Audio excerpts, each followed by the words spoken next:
Hey guys, Muncheez here, welcome to another Lost Ark video, and in this video I'm going to be going over hard mode Mordum, and on gate 3, specifically the 425 mechanic for the giant death laser. So I'm going to go over the mechanic in as much detail as I can, and hopefully share some things that I learned along the way while I've been doing this fight.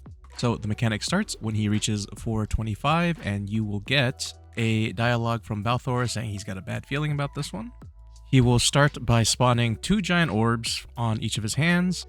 I'm going to pause here and kind of explain my reasoning behind this. The first tip that I have is use his armpit to determine where the safe zone is.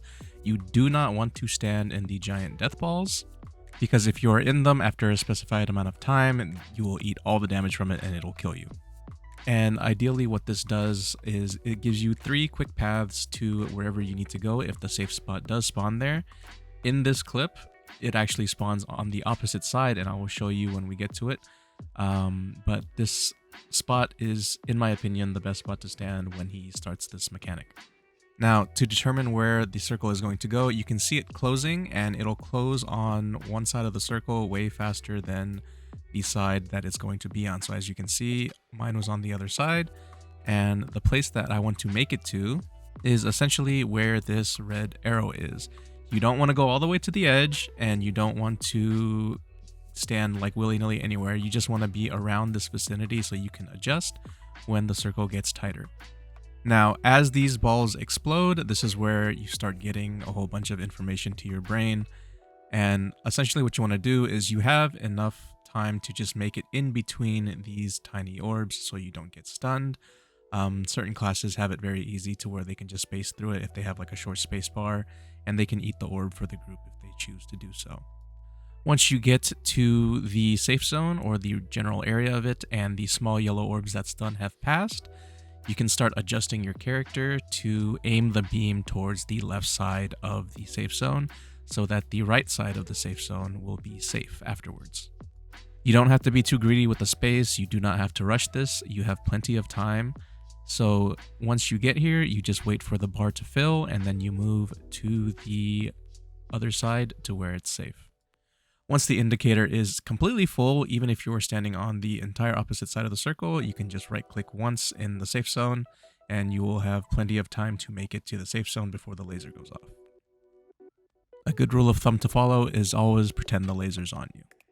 Now, once the ring has disappeared, it's time to start running. My best advice for this is to just get as far ahead as you possibly can to where if you were to get stunned by anything or hit by anything, because nothing actually kills you besides the death beam, you will be perfectly safe, and if someone can purify you while they're catching up to you, that's even better. Another tip I have is to follow this specific line, not the gray portion of it, but the portion of it where the line split, as you can see where it's exploding. The circles that explode are always split amongst this line. There are a lot of lines going around, but this is the one you want to follow as best as possible, because it gives you the most amount of time to react to the explosions, whether you have to move in or move out. And as far as I know, it's always 3 yellow ring explosions, a red-blue explosion, and then 1 more yellow ring explosion, and then it'll finish off with another red-blue explosion. So once you see the first 3, just mentally prepare yourself to know what color you are and where you're going to have to go, and then it'll be followed up by another yellow ring, followed by another red-blue ring. Also, the orbs that are rotating around, they generally pulse roughly every 2 seconds. So once you've seen it pulse, I just like to count to 2 every time it pulses and see if I can make it across. If you have a space bar or whatnot, you can just space bar across it and there'll be no issue. And the last tip I have is, if you are further ahead, try to collect the orbs for the team. If you do get stunned, as I said earlier, if you're further ahead, you're not in too much danger, and it reduces the amount of pressure for those who are actually behind you or had got stunned prior and they're in a much worse spot than you are because they're closer to the death beam. Also, if you do want to greed after the last explosion, you can get a reasonable distance away from the death laser and just go in. Even though he has the little electric ring under him, you can still DPS him if you choose to do so.